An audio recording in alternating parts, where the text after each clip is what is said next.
Welcome to the stage. He is the son of a school bus driver and a construction worker. He is a proud HBCU graduate of FAMU University. That's right, HBCU. He was most recently the Florida gubernatorial candidate. Please help me bring to the stage Andrew Gillum. All right, thank you. Hey, everybody. Thank you, Fran. Hey, everybody. What's up? Hey, Delisa. Hey, guys. Thank you. Please.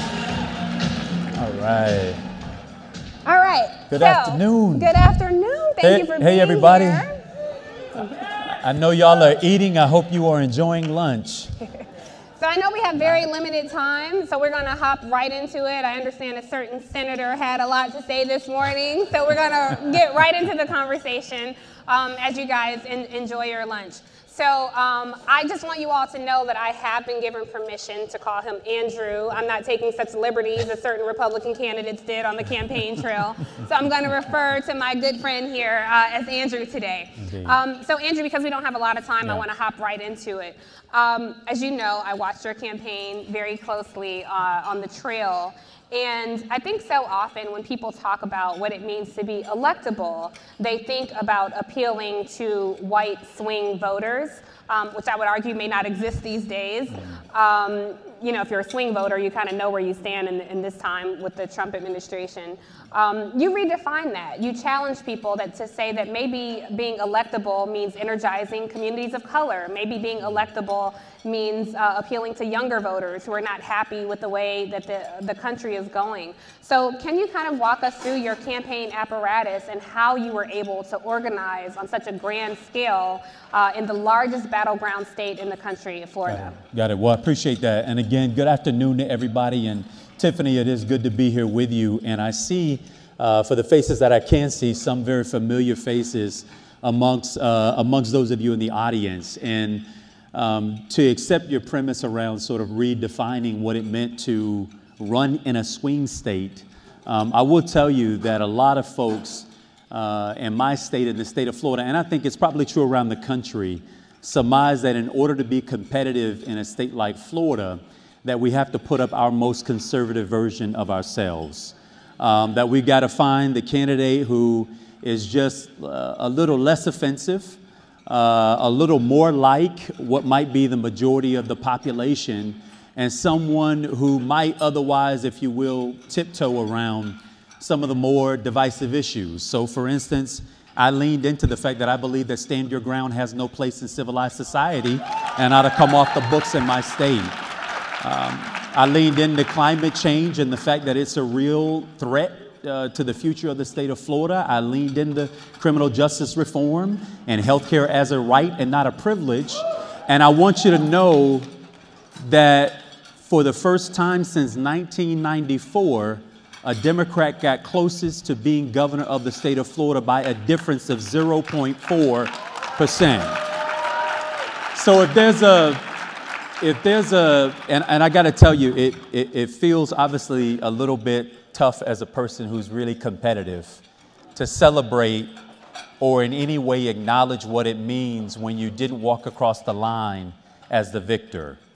And I want to tell you, I still struggle with what that means today, not just for me, but for the people for whom we stand in the gap on behalf of. There are real lives that hang in the balance of what happened in this election.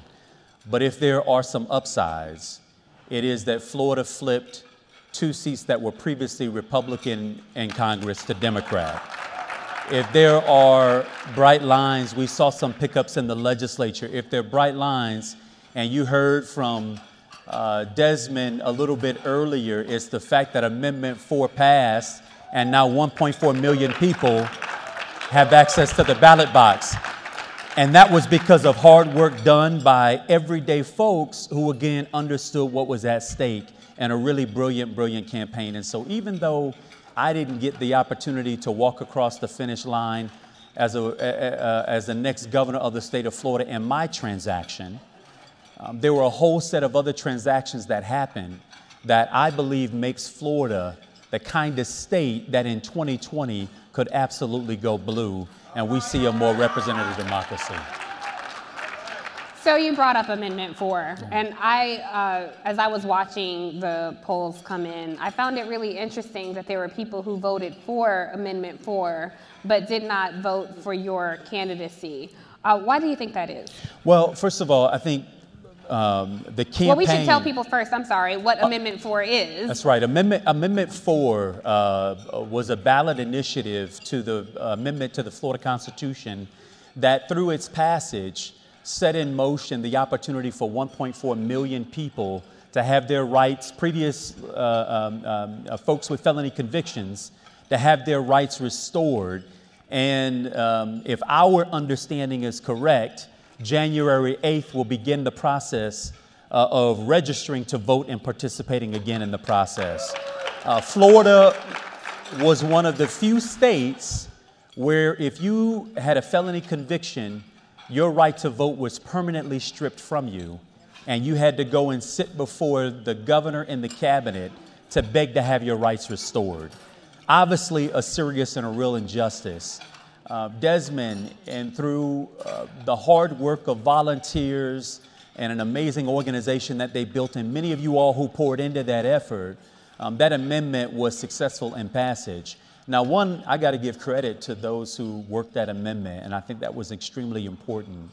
But I think it's also important to keep in mind that the majority of those individuals, while African Americans and people of color are disproportionately represented, and the number of those who don't have their rights, the majority of them are white. And my guess is that, and again, the campaign had to take a very nonpartisan approach, but if you're on the right and you see blue-collar, white residents of Florida who don't have their right to vote, you probably are making the calculation that you might have as equal an opportunity to engage them for your side as we might conclude we have an equal opportunity to engage people of color toward the Democratic side. Nothing about this thing is automatic other than the fact that 1.4 million people have the ability to go and register to vote. But I will tell you today, in my state, there are 1.4 million people with the right to vote who are not exercising that right to vote. So we've got to be really serious and intentional about treating voters as citizens and as consumers and as contributors to our democratic process. And they got to be engaged just like any one of us would want to be engaged in the process. That nothing is automatic there other than the ability to get them registered. But we got to go and have serious conversations around the reason why it's important to register is not that a transaction around an election, but the fact that you can go and now advocate for ban the box legislation, to remove restrictions that right now don't allow you to get a job and go to work and earn a wage where you can take care of yourselves and your family, that through your advocacy and through your voting and your ability to put people in office who share your belief, that's why it's important to go and vote and participate in the process, not just for democracy's sake, as much as that hurts me. I wish all of us were compelled by the sacrifices of our ancestors that we go and participate in the process. But for far too many people, there's so much more on the line for them right now in their very present lives that they got to be given much more of a reason to get out there and to participate in the process beyond it's the right thing to do. So you talk about engaging this electorate, and former President Barack Obama has said, don't wait for another me. Don't wait for a candidate to give you goosebumps to engage in this process.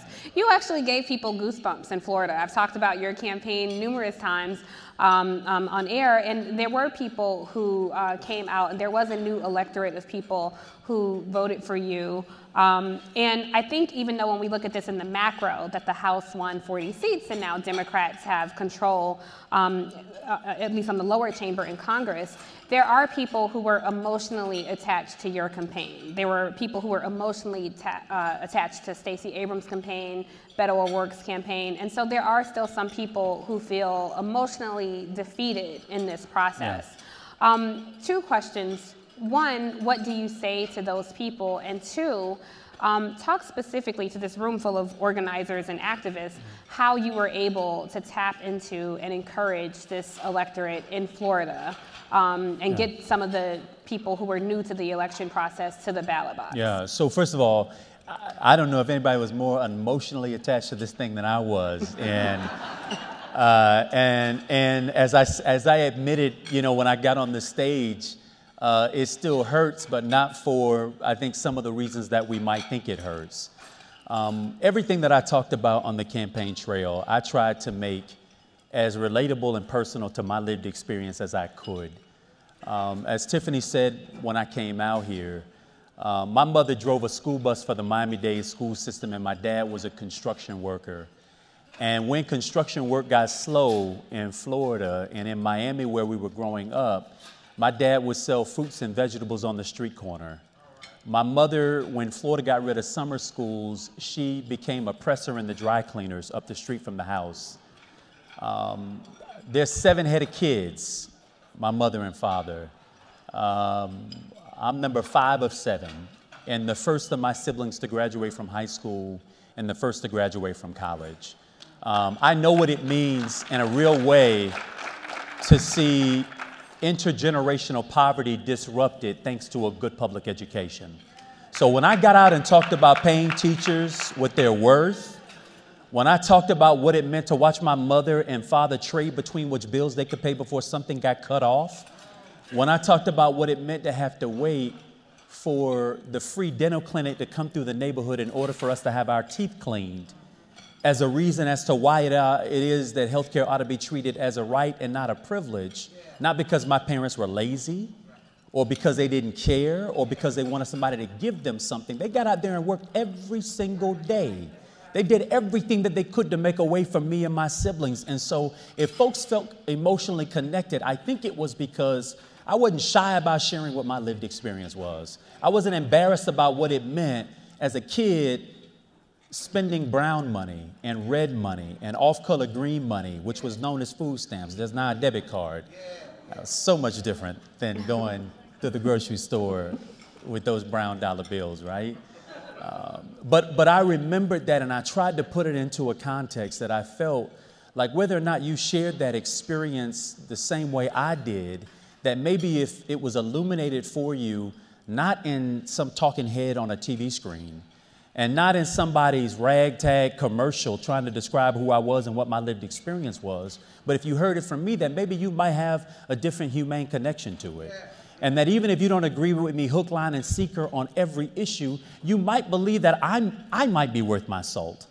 And that the things that I'm talking about that I believe so deeply in, and that if we actually did the work to address those issues, that we could create a state that was better, not only for those of us who were suffering under the pressure of that, but those of us who were spending our wheels and our money in a system that isn't making it better for anybody. Not me, not you, and not those of us who complain about how much money it takes out of the system and out of the process without ever thinking more, I think, completely around, well, guess what? If we provide an opportunity to learn for all kids, and those kids then go on and graduate and then have some efficacy and some dignity around themselves in their lives, then maybe they're less prone to commit crimes, and maybe the crime rate goes down, or maybe they get access to jobs that are skilled labor where they're not trading between which bills they could pay before something gets cut off. Or maybe it is that if we actually leaned into our environment, not only do we help to save it for the future, but we actually create some jobs that are domestic jobs that pay good wages, that keep our talent in our state, and by the way, saves the planet at the same time. That I think that there are other ways in which we had to talk about it. So I'm as emotionally connected to these things as anybody. And I think what we've got to do and certainly in my state, we got to learn this lesson quick, fast, and in a hurry, is recognize that these are conversations that have to take place inside election cycles and outside of them.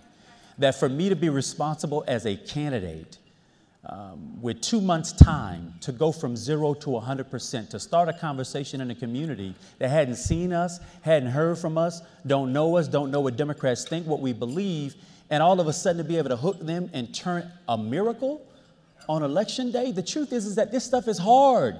Y'all know it because you're doing it. And the fact that in a campaign, we're supposed to fast speed and skip over the entirety of the process of building trust and having relationship and talking to people about the issues that concern them every day of the week, not just in a presidential or gubernatorial election, that we're supposed to fast forward past all of that, and they're going to show up and vote for us on election day. Now, we created some form of a miracle. The typical turnout in the gubernatorial election in Florida, the previous cycle, was about 6 million voters. In our election, we had 8.5 million people vote.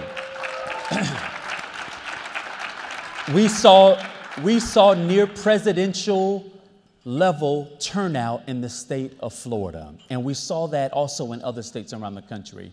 But to think that we can fast forward through the difficult, laborious work of meeting people where they are, hearing from them, having difficult conversations, engaging them not just on who a Supreme Court nominee is going to be, but how it is that they're going to get access to a job that pays them a good wage, how we deal with this crisis around health care. In my state, where 15% of people don't have access, and in the state of Florida, where today 44% of the people in the state of Florida say that they cannot make ends meet at the end of the month. 44%, near half the people in the state of Florida. And so we can't rush past that. And that's why the work between now and 2020 and then 22 in my state, and I think all over the country, requires that we figure out ways to be a more regular, authentic, real conversation with people and problem solving before we go and ask another person for another vote. Right. So you said a lot that I want to unpack. I want to first talk about how you talk about you engaged this huge, and you had to turn out Barack Obama level numbers in Florida. A lot of the conversation around voter suppression this past election cycle centered really on Georgia and Brian Kemp and his obvious voter suppression tactics. But Rick Scott was no friend to voters either. The court ruled against him to have some early voting sites on college campuses. Right. You had quite the uphill battle to climb. Talk us through some of the issues you faced through the lens of voter suppression, and if you can, again, to this room full of organizers, as we look to 2020, what are some tactics and strategies that people can employ to combat some of those challenges going into the 2020 cycle? Well, I'll tell you, this room knows better than most rooms that voter suppression has evolved from, fire hoses and dogs and literal barricades in front of election and polling places and poll testing, right? It shows up in a lot of different ways, which, by the way, before I say anything further, I got to congratulate everybody in this room who worked on the defeat of Judge Farr to make sure that he did not get any further in this process. That's important. But everything from the types of identification that is required, right? Like you could go in with a hunter's license, but you can't have a student ID card, right? When you go and try to submit your credentials for voting, or the purges that take place between the process. If you haven't shown up and voted enough and at high enough frequency that you go in and your name isn't on the list, and therefore you have to vote a challenge ballot. And the only time that challenge ballot then gets counted is if you're close enough in the margins in an election that they go back and they force the count. Or that in the state of Florida, you deal with the fact that when you complete your absentee ballot and you sign your name and you send that in, that on the other end of that, a non-expert, a non-signature expert, gets to look at that form and determine whether or not your signature, the W in your signature this year matched the W in your signature last year, and could void your entire ballot based off of whether or not the signature looks exactly the same. Now, I have to tell you, I've signed my name on a lot of stuff. I've been mayor. I've been elected for 16 years. I can promise you right now, my signature is not the same between all those documents. Some form I have a shorthand. When I'm feeling rushed, it might be a little short and maybe a little longer. When I got all the time in the world and I think it might matter, it will be the prettiest one you've ever seen, right? The fact that in some places where you know early voting participation is going to be high on church Sundays that are the souls to the polls Sundays, yet you understaff the precinct and therefore folks spend an hour and a half in line. Or during the week, when you know you got to go, these folks have to go off to work, that they're spending that much time because we haven't done the proper investments. That in the state of Florida, 70% of the signature absentee ballots that are rejected are from people of color. What's so different about people of color's signature that the ballots are rejected at such high rates and levels of frequency? Or in my state, across the northern Panhandle, you had supervisors of elections that solicited fax ballots, and they allowed people to email their ballots in some of the more conservative parts of the state of Florida. These are real issues, and the truth is that we have got to deal with these things not just in the context of the election and in the days and the weeks before the election, but we got to have volunteer teams that in a state like Florida, where 67 counties and 67 supervisors of elections may have 67 different processes for how they cure a ballot and how they administer elections in those places and what the ballot form looks like, that in the Haitian community where they have a practice in Haiti of putting an X next to the person that you're choosing or underlining the name or circling the name, that we've got some cultural competency issues. And therefore, it might require a process where you let the public get in on weighing in on the ballot design before that ballot is then mass printed. Or the instructions are so close to the name of the top tier candidate, in this case, Senator Nelson, that the instructions merge practically into that election slot, and 20,000 people skip that one slot at the top of the ballot. So it shows up in a lot of forms, and we've got to get that much more sophisticated and that much more vigilant. One, in pushing for the kinds of change that's needed electorally through elections reform work that happens through the legislature. Now, I'm not holding out hope that we're going to have a lot of luck in my state that now has a Republican governor that will, for the first time, have a Supreme Court that does not include one African American for the first time in 36 years, and one of the most diverse states in all the country. A governor, a legislature, a House, a Senate that is Republican. Maybe they don't wake up and try to seek the change that we need, but then that means we got to resort to the courts, and we got to resort to the 67 counties that are administering elections and trying to impact the process at that level. But we cannot give up. We cannot give way. Not in this state. And even when we win the elections, as we see in Wisconsin and in Michigan, now they're going back to figure out ways to make it even harder for folks to vote. If you don't have anything to be afraid of, if you believe that your vision for the future of this country in your state is so compelling, then let everybody vote. Let the folks vote and count the votes. If you believe so much in what it is that you're doing, that your prescripts are the right things, are the right solutions for your communities, then open it up and let the people vote. But that's not what we have happening here. They're fearful that as more people show up in the process, particularly more diverse communities show up in the process, that the real story is going to be told, and that is that the vision that they have for the future of this country is inconsistent with what the majority of us believe. And that's why they work overtime to keep people from accessing the ballot box. And so we got to be vigilant in that. Right. And obviously in Stacey's case, it was a notch even worse, right? She's running against a man who is the referee and also a player on the field. Right. Who's setting the rules, who are shutting down precincts in places and communities of color. It was egregious what we saw happen there. But I would tell you, probably no less egregious than what we saw happen in many other places where the suppression is now ensconced in the law, where it exists on the books. And therefore, our challenge is wide, is massive. Right. And we need groups like those in this room to really help us out, not just in election cycles, but outside of those cycles, so that we can ensure that the rule book is the right kind of rule book as we enter 2020 and 22. And not just with voter suppression, but yes, please. Not just with voter suppression, but there's also, you brought up the Republican-controlled state legislatures, which is rampant across the country, who controls the districting maps. That's right. In a lot of municipalities. I do want to talk about race, race in your race.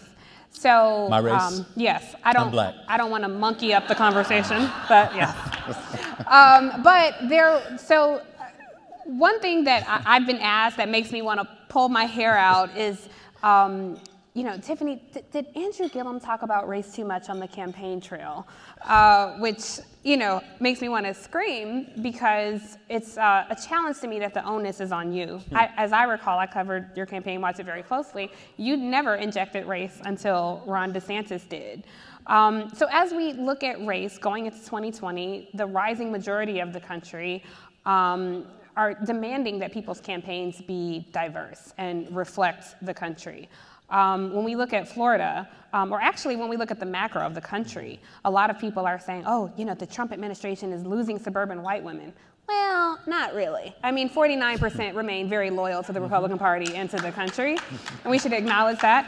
But in Florida, an overwhelming amount of white women voted for Ron DeSantis. Yeah. So as we look through that lens, I'm curious your thoughts on if we are demanding candidates be diverse, we're demanding that their staff be diverse, and we're demanding or making cable news pundits and reporters redefine what it means to be electable.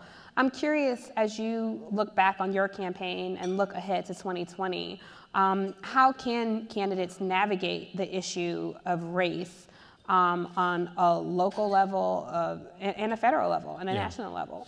Well, first of all, if you're frustrated, you can only imagine my level of frustration when reporters, even now, post the race, ask me, Andrew, would you change how you talked about race? And I'm thinking, have you talked to Mr. DeSantis about how he talked about race and whether or not he would change the conversation and the way that he engages in it? I mean, this man started the campaign by telling the state of Florida not to monkey things up. Right. A Harvard and Princeton educated candidate for governor who certainly shouldn't have an absence of a lexicon, who decided that that's how he wanted to warn the people of the state of Florida around how not to mess things up in Florida. I did what came to me instinctually, and that wasn't to call him a racist. I said the racists think he's a racist. I ain't call him a racist, right? And I will tell you, I did that fully recognizing that the moment I called Mr. DeSantis, or frankly anybody, the president or anybody, a racist, that there was going to be a race to the corners. That people would go to their tribes and their sides, and then we couldn't have much of a civilized conversation about what we have that's shared between us. But the other thing I wasn't going to do, first of all, for obvious reasons, is to shrink from the fact that I'm black. And there's nothing to be, and let me just say a little bit of what I mean about that. In the primary process, as white voters got a little bit more accustomed to me as we competed in the Democratic primary. I had the least amount of money. I had $6 million to a combined spend by my opponents of more than $90 million. Nobody thought we had a chance of winning, and I get it. But when I would go in places repeatedly, eventually some of the white Democrats in the room would feel comfortable enough asking me, Andrew, do you think that that Florida's ready to elect an African American? And I have to tell you, while some people in the room would sort of, get a little touchy about that question, I felt like a sense of relief. It's sort of like in a relationship, or an elevator shaft. The further down it goes, the more comfortable you get. Like if you can assault a friend, and like you still friends after you insult the friend, you're like, okay, we're at a different level. So when people would bring up race, particularly white voters, I felt like, okay, we're at a different level. We may be making a breakthrough, because what I felt was dangerous is if I allow voters to allow race to sit in the recesses of their minds and to control their judgments subconsciously, without ever really thinking about the fact that I'm making this judgment simply because this is unfamiliar to me. I don't know what to do with this, that I'm disadvantaging myself ultimately by not allowing that to be brought forward. And so when folks brought it forward, I was like, yes, I'm black. It ain't a problem for me, is it? Are you?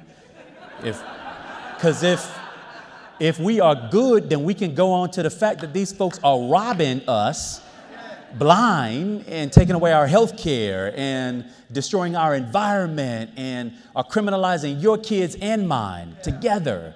That we can then move on to the substantive pieces that matter in this conversation differently. And even in the conversation around criminal justice reform, I didn't shrink from talking about the fact that I'm a dad to three kids and 2 boys, 2 black boys.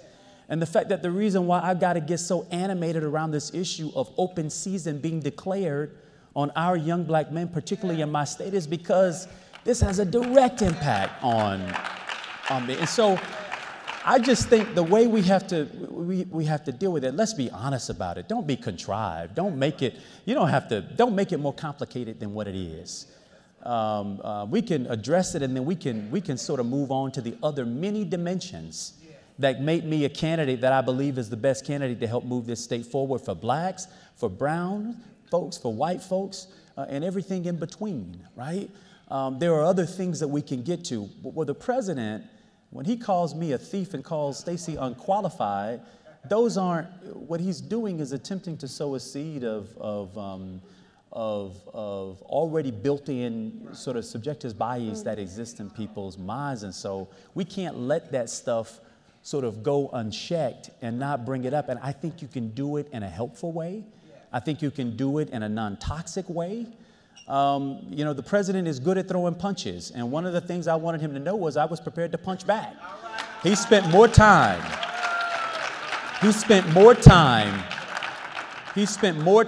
on the governor's race in the state of Florida than he did on any race in the country. He spent more time defining and coming to the aid of Mr. Ron DeSantis. My opponent was not just Ron DeSantis. It was also Donald Trump. And in a state where Donald Trump enjoys 49.5% support, they got 49%. And the difference between me and my opponent was 0.4, about 30,000 votes out of 8.2 million votes cast in the race for governor. So if the question is whether my leaning into that or talking to that disadvantaged me more than it did predecessor Democrats, well, the truth is I got closer than any Democrat has since 1994 in my state. So I would say to the people who were offended around my acknowledgement that I was black, my guess is they probably weren't voting for me to begin with. So you brought up 2020 and punching back. I think a lot of people, as we look at the very crowded field of potential candidates in 2020, people want to see a Democrat who is not afraid of punching back. I know that your campaign sent out an email about next steps. Would you care to break any news here today and tell us what you're thinking about next?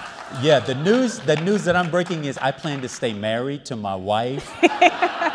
We are trying to celebrate 10 years of marriage in May. Well, black women are a core Democrat. Get out of here. So I'll talk to her about running, right? In all seriousness, this has been, I spent 21 months of my life sort of moving around the state of Florida, talking to everybody who had a listening ear, right? Who was willing to hear me out and to see me and that kind of thing. And these campaigns are extremely grueling. And what I am committed to doing is trying to do everything that I can between now and 2020 to make the state of Florida available and winnable for whoever the Democratic nominee for president of the United States is. That is the commitment, full on, full throttle. And on the punchback to Trump, because I think it's, people have asked me, do you think you should have ignored the president more? I'm like, he ain't ignoring me, right? I think the one thing that we've got to do, one is we can't let those insults that are intended to really cut deep, because we think a lot of these things are just surface field. They're not surface field.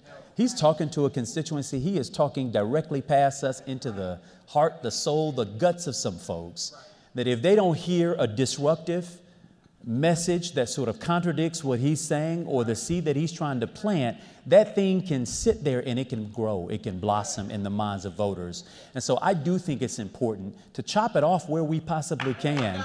And then I think we have to take it higher. I don't think that we can stay, wrestling with it. My grandmother had a saying, and I often quoted her on the trail. She would say, baby, don't ever, ever, ever wrestle with pigs because you both get dirty, but the pig likes it. Yeah. Well, I'm not calling the president a pig, right? But if we're just analogizing here, right? And that is to say that he can stay in the mud all day and never pay the consequence, the full consequence. But for any of us, if we stayed in the mud all day, that's not a battle that we can win. But don't take that to mean that we don't have to punch back on the things that can be salient arguments that are cutting us at the knees. And we're going so high-minded. We're so high-minded that we're leaving where the regular voters are.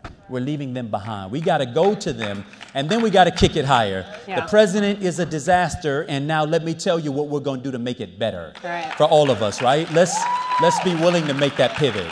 Okay, so last question. Let me just drill down on this.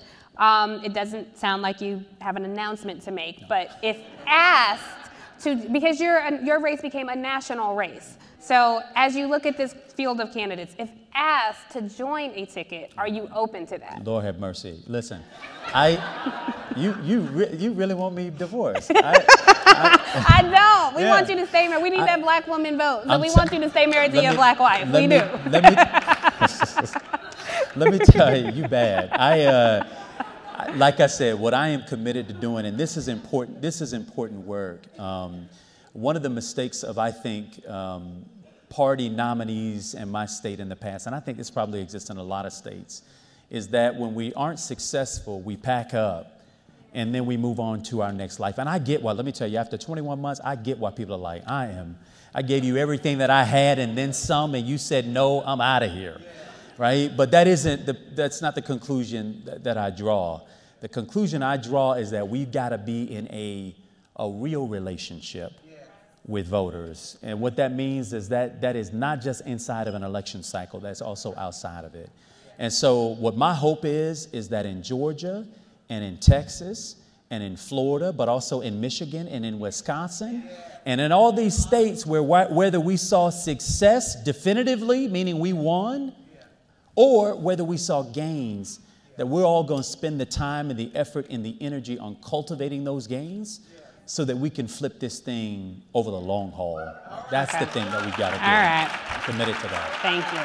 Well, let me just say I know the mayor's wife, and she'd be amazing on any campaign trail. But with that, we are out of time. So Indeed. Thank you so much for everything you did on the trail and for being with us today. It's my treat. Thank you so much. Thank y'all very much.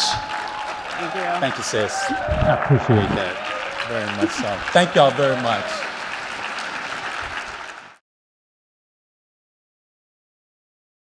All right, folks, back to our Roland Martin Unfiltered video in just one moment. Now, a word from one of our Roland Martin Unfiltered partners. You've heard me say it before, and I will say it again. Write down this website, marijuanastock.org. That's marijuanastock.org. I'm going to tell you why it matters. Legal marijuana has grown to become a $9 billion industry in roughly 6 years. Forbes magazine predicts the market will continue to grow to nearly $50 billion in the next 10 years.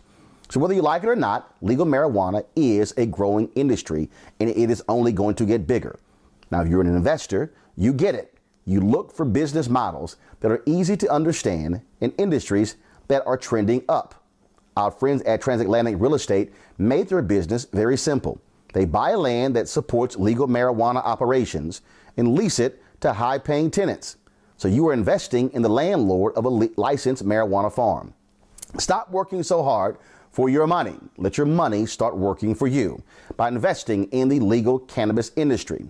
You can invest as little as $300 up to $10,000. But you can't wait.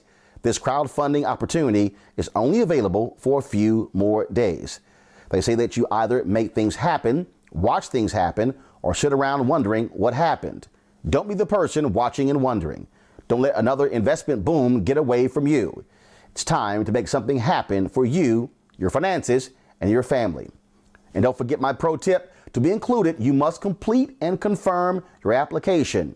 And be sure to complete the process. Go to marijuanastock.org. That's marijuanastock.org. Get in the game, folks. Do it now before time runs out. Now back to your Roland Martin Unfiltered video. There's only one daily digital show out here that keeps it black and keep it real. It's Roland Martin Unfiltered. Because guess what? We come back live January 3rd. The blackest show on all of digital, cable, and broadcast. See that name right there? Roland Martin Unfiltered. Hello. Y'all want some of this? YouTube.com/Roland S. Martin. And don't forget to turn on your notifications. There's only one show out here, folks, in the digital world that's focused on you. Because here's the piece. I ain't afraid of Fox News. Come back live January 3rd. You want to support Roland Martin Unfiltered? Be sure to join our Bring the Funk fan club. Every dollar that you give to us supports our daily digital show. There's only one daily digital show out here that keeps it black and keep it real. It's Roland Martin Unfiltered. Support the Roland Martin Unfiltered daily digital show by going to RolandMartinUnfiltered.com. Our goal is to get 20,000 of our fans contributing $50 each for the whole year. You can make this possible. RolandMartinUnfiltered.com.